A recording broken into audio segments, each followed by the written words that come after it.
We say we want to diversify our audiences, and then internally, we all are very homogenous.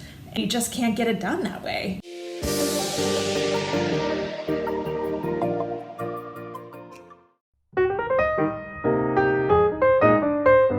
I was at Seattle Opera almost 6 years, so over that time we grew the Bravo Club to the largest young patrons group of its kind in the country, meaning like a membership-based model. That's where I started thinking about patron loyalty on a small scale. What we had success with the Bravo Club is just renewals and making those people wanting to come back again and again and again.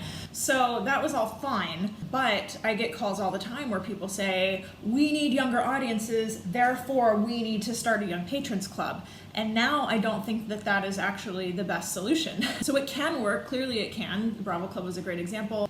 But it was somebody's job, half of my full-time job to do that. We had a whole separate Bravo board. So it was just a lot of people management and really rallying that board, and all to say it's a lot of work. So successful, but a lot of work. Okay, so for an organization that doesn't have that staff bandwidth, not an option. You don't just start a young patrons club, which is a lot of times what people think. By contrast, what I saw at the California Symphony that attracted younger audiences but wasn't specific to a club was this.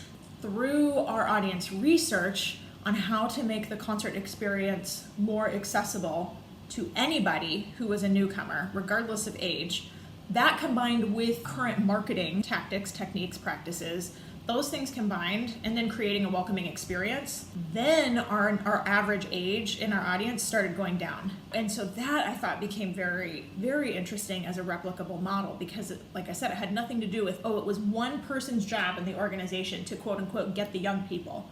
No, it was part of our company culture, create a place that's welcoming, a place that's inclusive, regardless of your age, regardless of your experience of classical music, regardless of your preconceived or not knowledge of the art form, regardless of all of that. This is a place where somebody can feel like they belong. Combine that with, like I said, current marketing tactics and a patron loyalty plan. Then we started seeing new people come in the doors, new younger people coming back again and again as ticket buyers. And that became a very virtuous cycle. And like I said, over time, over my 5 years at the California Symphony, the average audience age dropped quite a bit. To me, now that's the way to go. More of this institutional mindset and approach versus, that person's job in the marketing department is get the young people in. If you go into an experience that is new, you want to feel like you belong. Yes, that means we got to create an experience where people know when to applaud, or when they come to an opera and they read the program book, they don't know words like aria necessarily. If you don't have a musical background, you don't know what that word is, even though aria is on every page of the program book. You don't know words like recitative, which I can never pronounce. Okay, so that goes back to the educational aspect. Then you add in the ethnicity, racial component, and it's the same thing. You don't want to go, of course, and be the only person who looks like you. So many organizations think, if we just program Porgy and Bess, we will have more Black people come. Well, yeah, that's true, but they're not going to come back to anything else. Why? Because they saw people who looked like them when they came to Porgy, and they didn't see people who looked like them when they came to Così fan tutte. We say we want to diversify our audiences, and then internally, we all are very homogenous.